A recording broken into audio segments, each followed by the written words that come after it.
아마도 우리 가운데 염려를 하지 않는 분은 한 분도 없을 것입니다. 우리 인생에 염려가 없는 날이 과연 하루라도 있을까요? 아기가 태어날 때 울지요. 영국의 대문호 윌리엄 셰익스피어는 아이가 태어날 때 우는 그 이유는 앞으로 세상을 어떻게 살아야 하나 염려가 되어서 우는 것이라고 합니다. 우리 삶은 그 자체가 염려와의 전쟁입니다. 무엇을 많이 염려합니까? 목숨을 위하여, 몸을 위하여, 생명과 안전을 위하여 염려를 합니다. 자, 그러나 염려는 안 할수록 좋습니다. 그 이유는 첫째, 염려가 무익하기 때문입니다. 염려는 아무리 해야 쓸데가 없습니다. 염려한다고 되는 일은 하나도 없습니다. 해봐야 소용이 없는 것입니다. 일본에 어떤 사람이 쓴 책 가운데 걱정을 해서 걱정이 없어지면 걱정이 없겠네 라는 긴 제목의 책이 있습니다. 여러분, 그렇습니다. 걱정을 해서 걱정이 없다면 이 세상에는 걱정이 없을 것입니다. 오늘 주께서 우리에게 말씀하십니다. 또 너희 중에 누가 염려함으로 그 키를 한 자라도 더할 수 있느냐? 그런즉 가장 작은 일도 하지 못하면서 어찌 다른 일들을 염려하느냐? 자, 여기서 키는 외형적인 신장을 말하는 것이지만 동시에 우리의 생명의 길이를 의미하는 것이기도 합니다. 다른 번역은 이와 같이 말씀하고 있습니다. 도대체 너희 중에 누가 걱정한다고 목숨을 한 시간인들 더 누릴 수 있겠느냐? 누릴 수가 없다는 것입니다. 염려를 아무리 많이 해도 생명이 연장되는 것은 아닙니다. 그렇게 되는 것이 아닙니다. 염려는 아무 유익이 없습니다. 염려로 해결될 수 있는 것은 하나도 없습니다. 자, 염려를 왜 안 해야 합니까? 둘째로, 염려는 해롭기 때문에 안 할수록 좋습니다. 염려는 우리의 목숨과 우리의 생명을 위협합니다.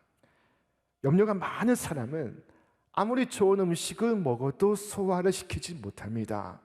염려가 신경을 옥죄고 있기 때문입니다. 코로나가 육체에 퍼지는 바이러스라면 염려는 우리 심령에 퍼지는 바이러스입니다. 이 염려 바이러스에 걸리면 마음은 상하고 몸은 약해지고 각종 병에 시달리게 됩니다. 성경은 이 염려에 대해서 이와 같이 말씀합니다. 마음의 즐거움은 얼굴을 빛나게 하여도 마음의 근심은 심령을 상하게 하느니라. 마음의 즐거움은 양약이라도 심령의 근심은 뼈를 마르게 하느니라. 자, 염려가 마음을 상하게 하고 뼈를 마르게 하고 있습니다. 염려가 이토록 치명적입니다. 이토록 해로운 것입니다. 염려로 우리는 병듭니다. 영과 육을 망칩니다. 수명이 짧아집니다. 자, 주님은 우리가 염려하지 않아야 할 이유를 하나님이 우리의 아버지시기 때문이라고 말씀하고 있습니다. 이 모든 것은 세상 백성들이 구하는 것이라.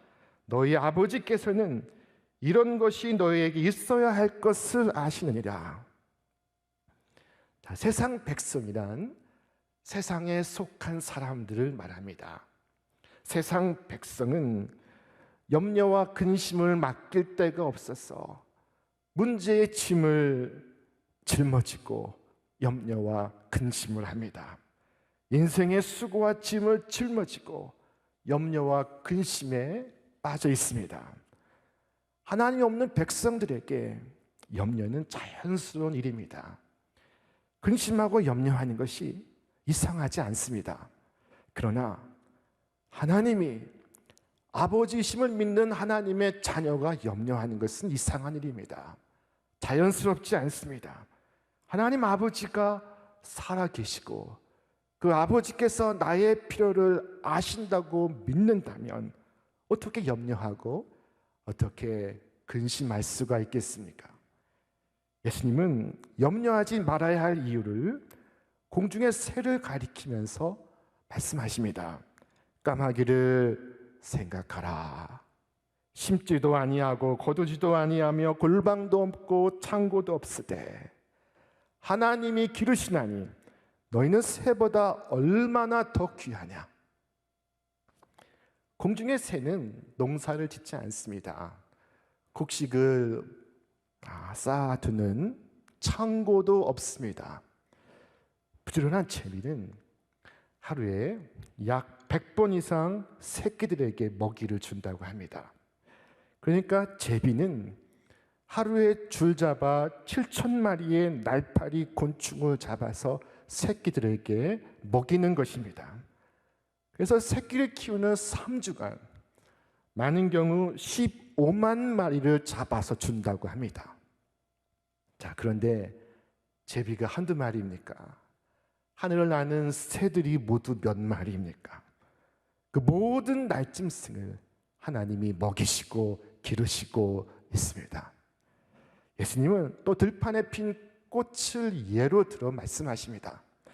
들에 핀 백합화는 돌보아주는 사람 없어도 아름다운 꽃을 피웁니다. 그 꽃은 솔로몬의 부귀와 영화로도 입은 어떤 옷보다 훌륭합니다. 백합화를 생각하여 보라. 실도 만들지 않고 짜지도 아니하니라. 그러나 내가 너희에게 말하노니 솔로몬의 모든 영광으로도 입은 것이 이 꽃 하나만큼 훌륭하지 못하였느니라. 여러분, 백합화의 아름다운 색깔은 어떤 염색업자도 흉내를 낼 수가 없습니다. 그 잎의 섬세한 조직은 어떤 배틀로도 짜지 못합니다. 주님은 오늘 있다가 내일 아궁이에 던져지는 들풀도 하나님께서 이렇게 입히시거든 하물며 너희일까 보냐 믿음이 작은 자들아 말씀하십니다. 새는 새이고 꽃은 꽃이지만 너희는 하나님의 자녀가 아니냐. 새를 먹이시고 꽃을 입히시는 하나님께서 하물며 너희를 돌보시지 아니하겠느냐 말씀하십니다. 이 하물며는 누가복음 속에 우리 예수님의 독특한 화법입니다. 주님의 고유한 어법입니다. 여러분, 이 하물며를 깊이 마음에 생각하시기를 바랍니다. 공중의 새를 먹이시고 들풀을 귀하게 입히신다면 하물며 당신의 소중한 자녀를 돌보시지 않겠습니까? 여러분, 이 믿음을 갖고 있으면 염려가 여러분을 향하여 힘을 잃어버립니다. 여러분은 누구입니까? 선지자 스파냐는 우리를 향해 말씀합니다. 너희 하나님 여호와가 너희 가운데 계시니 그는 구원을 베푸실 전능자이시라.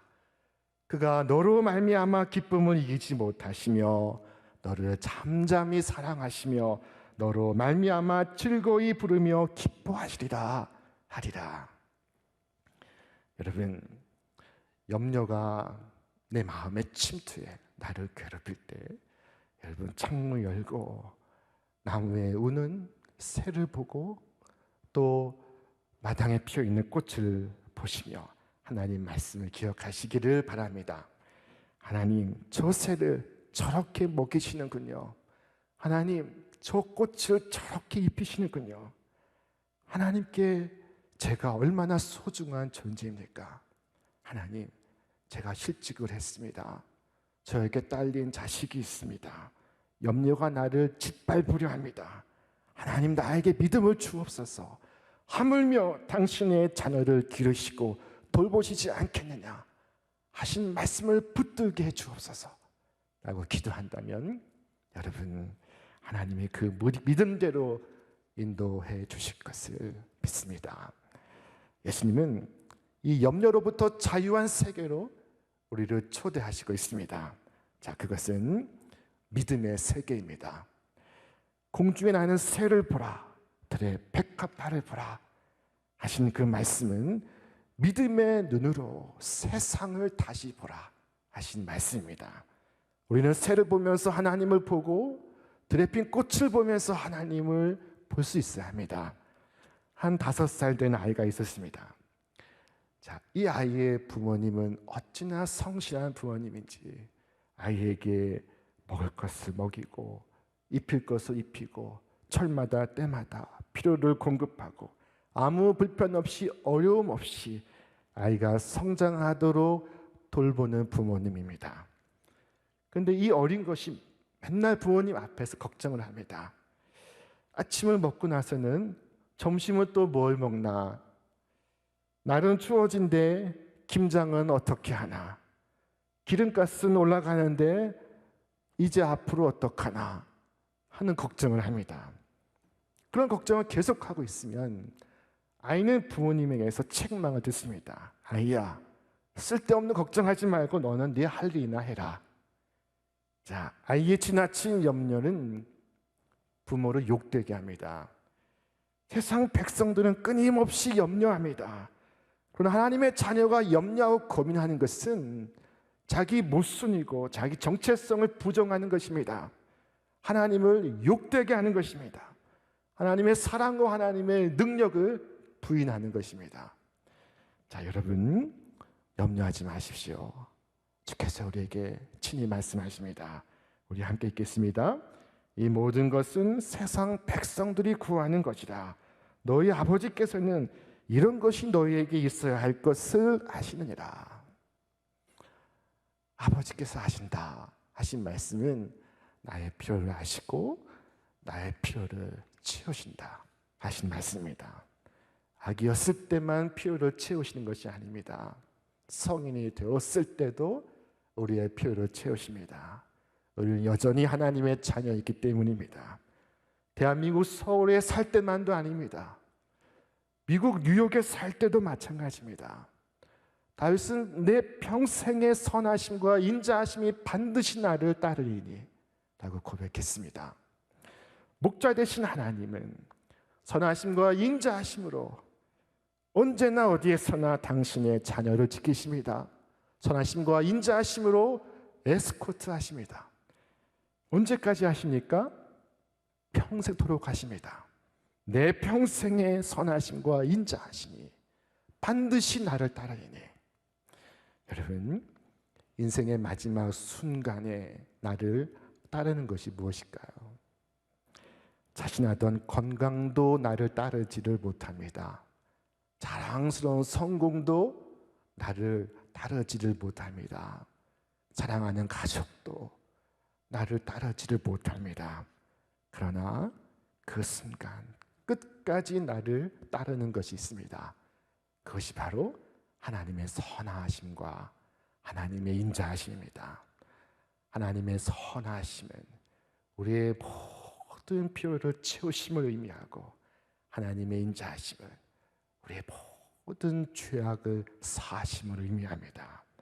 여러분, 염려하지 마시길 바랍니다. 내가 사망의 음침한 골짜기를 걸을 때에도 주님은 우리와 함께 하십니다.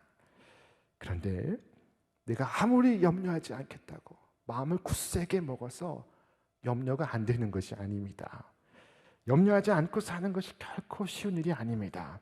주님은 염려하지 않는 최고의 기술을 우리에게 말씀하십니다. 다만 너희는 그의 나라를 구하라. 그리하면 이런 것들을 너희에게 더하시리라. 주님은 다만 하나님의 나라를 구하라 말씀하십니다.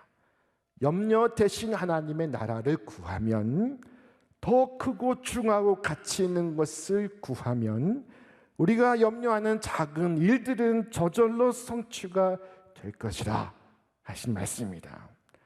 하나님의 나라라고 하는 최종 가치, 최고의 가치를 구하면, 그것을 구할 때 하나님 우리에게 그 나라를 주시기를 기뻐하시며 그 밖에 여러 가지 필요들, 그 모든 것을 더해 주신다 말씀하시는 것입니다.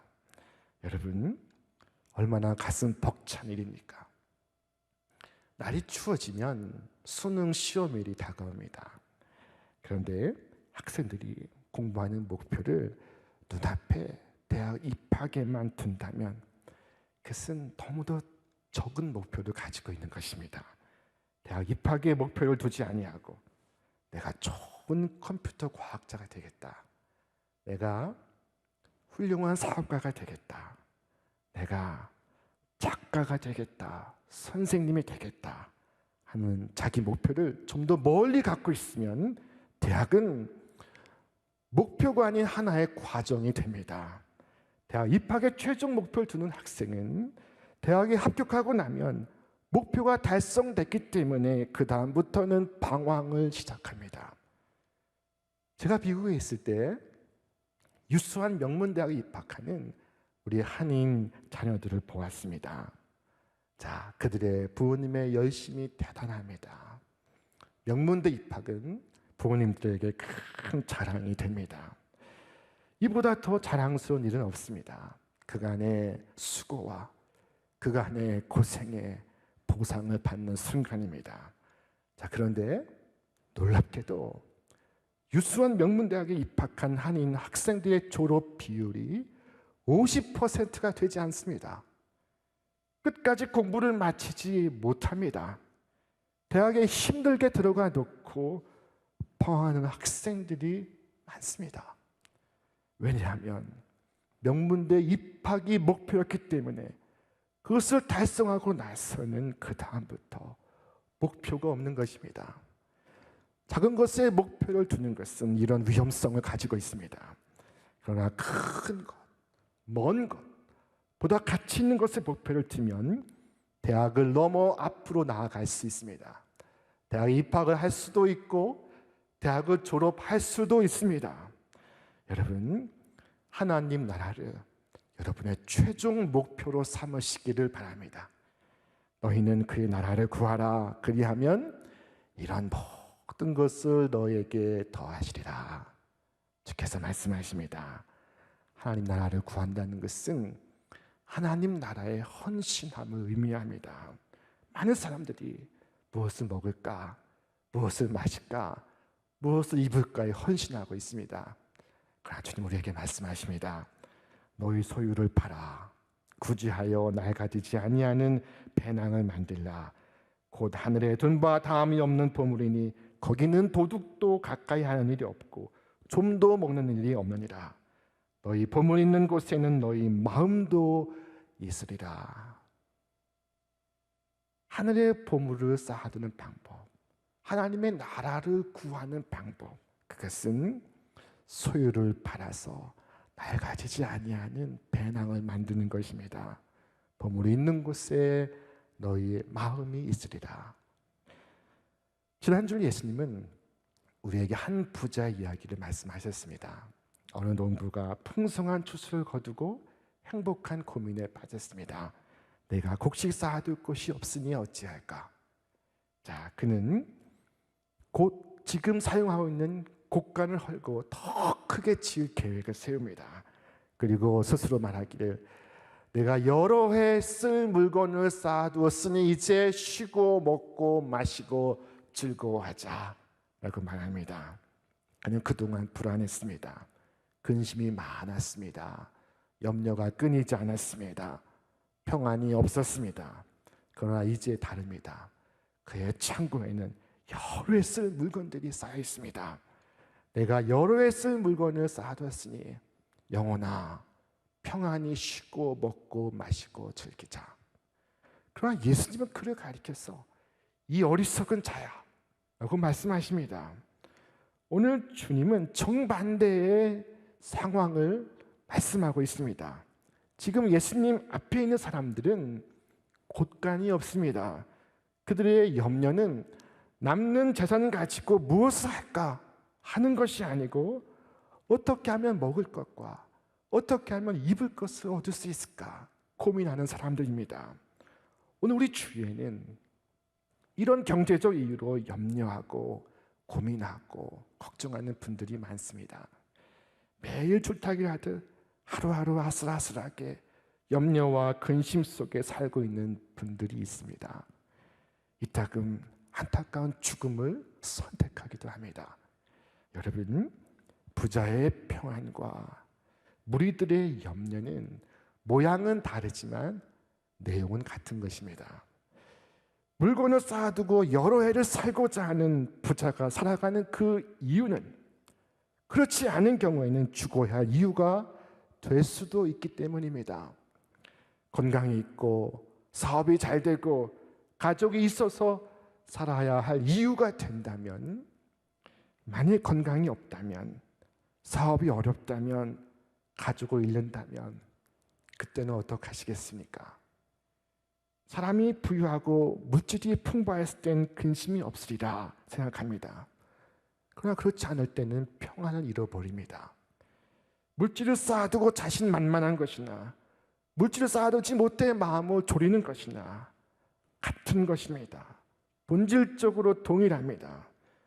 마치 작은 나룻배가 큰 풍랑의 꼭대기에 올라가 있다가 다음 순간에는 풍랑의 깊은 골짜기로 내려가는 것과 같습니다. 형통할 때는 내가 즐거워하리라 하였다가 그렇지 않을 때는 아이고 이제 어찌 살꼬 하는 것과 같습니다. 오늘 이 사람은 어제 저 사람을 뒤집어 놓은 곳에 지나지 않습니다. 이 땅에 많은 사람들이 먹기 위해 살았습니다. 잘 살기 위해 살았습니다. 그것이 소망이었습니다. 그러다 보니 어느 정도 먹게 되고 입게 되고 살게 되었습니다. 그래서 염려가 사라졌습니까? 행복한 삶을 살게 되었습니까? 우리 삶은 마치 모래 위에 지은 성처럼 반듯해 보이지만 그것은 모래성에 지나지 않습니다. 물이 나고 비가 오고 바람이 불면 쉽게 무너져 버리고 맙니다.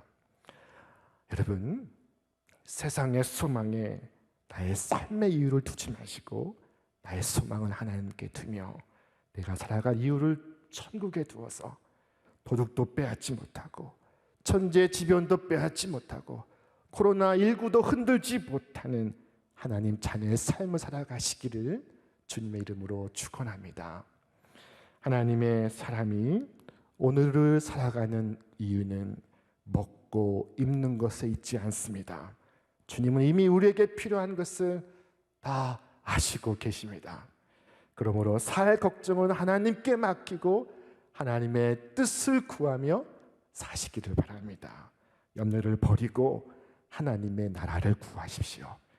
우리가 구해야 하는 것은 먹을 것 마실 것이 아니라 하나님의 나라입니다. 이 하나님의 나라의 복과 능력으로 이 세상을 사시는 여러분과 제가 되시기를 주님의 이름으로 축원합니다. 주님, 내 평생에 하나님을 믿고 염려하지 않겠습니다. 오늘 이 시간 다짐하시기를 바랍니다. 내 평생에 하나님을 믿고 염려하지 않겠나이다. 이와 같이 염려 없는 생을 살아가시기를 바랍니다. 오늘 세상을 걷기 시작하는 아이에게 염려하지 말라고 한번 말해보시기를 바랍니다. 여러분 자신을 그 아이의 자리에 놓고 여러분의 이름을 부르며 염려하지 말라고 말해보시기를 바랍니다. 그리고 오늘 주님의 말씀을 이야기해 주시기를 바랍니다. 너나 염려하지 마라. 무엇을 먹을까, 무엇을 마실까 하여 구하지 말며 근심하지도 말라. 이 모든 것은 세상 백성들이 구하는 것이다. 너희 하늘 아버지는 이런 것이 너에게 있어야 할 것을 하시느니라. 다만 너는 그의 나라를 구하라. 그리하면 이런 것들을 너에게 더하시리라. 너의 아버지께서 그 나를 너에게 주시기를 기뻐하시느니라. 너의 소유를 팔아 구제하여 낡아지지 않는 배낭을 만들라. 곧 하늘에 둔 바 다함이 없는 보물이니 거기는 도둑도 가까이 하는 일이 없고 좀도 먹는 일이 없느니라. 너의 보물이 있는 곳에는 너의 마음이 있으리라. 오늘 우리를 향한 하나님의 생명의 말씀이다.